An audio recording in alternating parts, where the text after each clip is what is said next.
आज के वीडियो में हम लोग बात करने वाले हैं बीएड वर्सेस डीएलएड की लेटेस्ट अपडेट को लेकर। काफ़ी छात्रों के मैसेज के माध्यम से लगातार प्रश्न पूछे जा रहे हैं कि सर एमपी वर्ग 3 में जो बीएड वर्सेस डीएलएड का फैसला सुनाया गया है एमपी हाई कोर्ट की तरफ से, तो क्या उसमें अब डीएलएड के छात्रों को जीत नहीं मिलेगी? क्या अब जो वेटिंग में डीएलएड के छात्र अपनी नियुक्ति का इंतजार कर रहे थे, तो क्या उनको अब नियुक्ति पत्र नहीं मिलेगा? इसको लेकर जो डीएलएड वाले छात्र थे वो अब सुप्रीम कोर्ट पहुंच चुके हैं। उसको लेकर क्या अपडेट निकल कर आ रही है, इस पर भी बात की जाएगी। और साथ ही साथ छत्तीसगढ़ में बीएड के छात्र क्या सुप्रीम कोर्ट पहुंच चुके हैं, इसकी क्या अपडेट निकल कर आ रही है? क्या बीएड के छात्रों को भी नियुक्ति पत्र मिल सकता है छत्तीसगढ़ में, जैसा कि एमपी में मिला है, और वो अपनी सर्विस को कंटिन्यू कर सकते हैं? और साथ ही साथ तीसरे पॉइंट पर जो सबसे ज़्यादा छात्र पूछ रहे थे कि सर बीएड वर्सेस डीएलएड का जो रिव्यू पिटीशन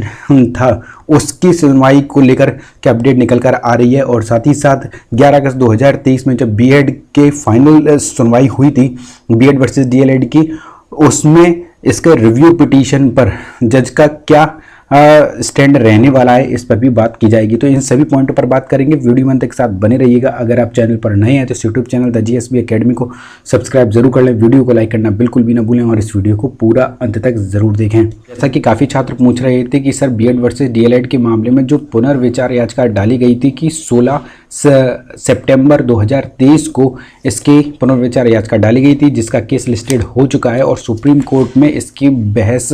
होने वाली है। जैसे ही इस पर कोई अपडेट आएगी, बताया ये जा रहा है कि रिव्यू पिटीशन में अगर जो बीएड वर्सेस डीएलएड वाले केस में वकील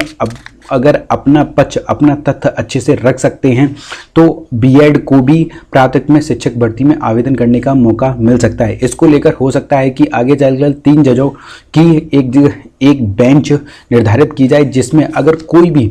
ये तथ्य या फैक्ट 11 अगस्त 2023 वाली सुनवाई में रह गए हों फाइनल ऑर्डर में, तो उन पर फिर से पुनर्विचार किया जा सके, जिससे कि एनसीटी ने 28 जून 2018 में अपना राजपत्र प्रकाशित किया था। उसमें उन्होंने ये बात मेंशन की थी कि जो बीएड डिग्रीधारी छात्र हैं वो भी प्राथमिक में शिक्षक के तौर पर आवेदन कर सकते हैं और वो भी एक अल्टरनेटिव एलिजिबिलिटी के तौर पर डीएलएड के ये शामिल हो सकते हैं, क्योंकि उन्हें सिर्फ और सिर्फ 2 साल की नियुक्ति के अंदर अगर वो प्राइमरी में सेलेक्ट हो जाते हैं एक टीचर के तौर पर, तो उन्हें एक ब्रिज कोर्स करना होगा 6 महीने का। तो इस पर अगर इस पुनर्विचार याचिका में सुप्रीम कोर्ट को कहीं ना कहीं लगता है कि ब्रिज कोर्स के कराकर अगर उसको कंप्लीट कराकर अगर बीएड डिग्रीधारी छात्रों के जितने भी लाखों छात्रों ने इस राजपत्र के आधार पर जो डिग्री की थी, अगर उनको थोड़ी सी राहत मिल सकती है तो वो ज़रूर इसको इंक्लूड करेंगे और बीएड के छात्रों को फिर से पुनः प्राथमिक में शामिल करने के लिए सुप्रीम कोर्ट जरूर सोचेगी। अगर जो बीएड के पक्ष के जो वकील है, अगर उन्होंने अपने तथ्यों और फैक्टों को अच्छे से सुप्रीम कोर्ट के जज को कर लेते हैं। एमपी डीएलएड के छात्र सुप्रीम कोर्ट क्यों पहुंचे हैं? जैसा कि आप सभी को पता है कि अभी हाल ही में एमपी हाई कोर्ट ने बीएड वर्सेस डीएलएड के मामले में एमपी वर्ग 3 में जो भर्ती हुई थी उसमें बीएड के छात्रों को वो सर्विस जो है वो कंटिन्यू करने का आदेश दे दिया है। साथ ही साथ जो छात्र 11 अगस्त 2023 से पहले जिनको सर्विस कंटिन्यू की जा चुकी है वो उन्हें अब ब्रिज कोर्स करना होगा। ब्रिज कोर्स का समय भी उन्होंने 1 साल दिया है और डीएलएड के जो वेटिंग में छात्र लगे हुए थे, जो उम्मीद कर रहे थे कि डीएलएड के पक्ष की यहाँ पर जीत होगी, लेकिन ऐसा नहीं हुआ। कहीं ना कहीं जो मध्य प्रदेश की सरकार थी वो पूर्ण रूप से बीएड डिग्रीधारी छात्रों के पक्ष में खड़ी हुई थी, तो उनको मौका नहीं मिल पाया जो वेटिंग वाले छात्र अपनी नियुक्ति का इंतजार कर रहे थे। इसलिए डीएलएड के संगठन के जो अध्यक्ष थे उन्होंने फिर से एक याचिका डाली है सुप्रीम कोर्ट में। दोबारा से एमपी वर्ग 3 का जो केस है वो सुप्रीम कोर्ट में गया है। डीएलएड के जितने भी याची बने हैं जो एमपी वर्ग 3 वाले केस में थे, वो भी अब सुप्रीम कोर्ट में इसको जबरदस्त तरीके से लड़ेंगे और अपने जो तथ्य हैं और जो फैक्ट हैं उनको अच्छे से सुप्रीम कोर्ट के जज के सामने रखे जाएंगे कि उनके भी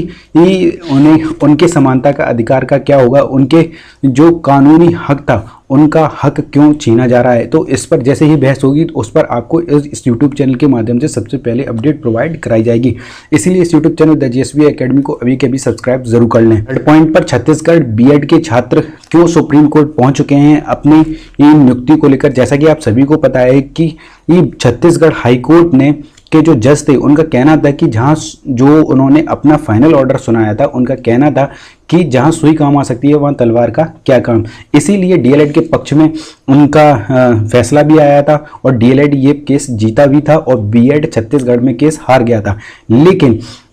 जब फाइनल ऑर्डर में जज ने ये बात कही थी कि 6 हफ्ते के अंदर अंदर यानी कि 1-1.5 महीने के अंदर अंदर जितने भी डीएलएड के छात्र हैं उनको उनकी दोबारा से सूची बनाकर उन्हें उनका नियुक्ति पत्र थमाया जाए और साथ ही साथ बीएड के छात्रों की सारी याचिकाएं खारिज की जाती हैं। लेकिन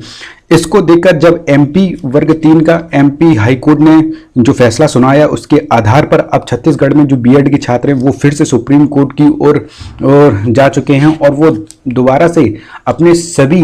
तथ्यों और फैक्टों को रखकर अपने अच्छे वकील के साथ जाकर वो फिर से गुहार लगाएंगे कि बीएड के छात्रों को राहत प्रदान की जाए, उनकी नियुक्तियों को, उनकी सर्विस को कंटिन्यू किया जाए और वो भी अपने प्राथमिक शिक्षक के तौर पर एक अपने शिक्षक बनने का सपना भी पूरा कर सकते हैं। देखते हैं इस बहस को लेकर अगर कोई भी अपडेट निकलकर सामने आएगी कि बीएड वर्सेस डीएलएड में छत्तीसगढ़ राज्य में कौन जीतेगा। इस पर सबसे पहले अपडेट आपको द जीएसबी एकेडमी के यूट्यूब चैनल के माध्यम से सबसे पहले आपको प्रोवाइड कराई जाएगी। इसीलिए इस YouTube channel the GSB academy को सब्सक्राइब जरूर कर लें, वीडियो को लाइक करना बिल्कुल भी ना भूलें और इस वीडियो को ज़्यादा से ज़्यादा अपने व्हाट्सएप और टेलीग्राम ग्रुप में शेयर जरूर करें, वीडियो को लाइक भी करें।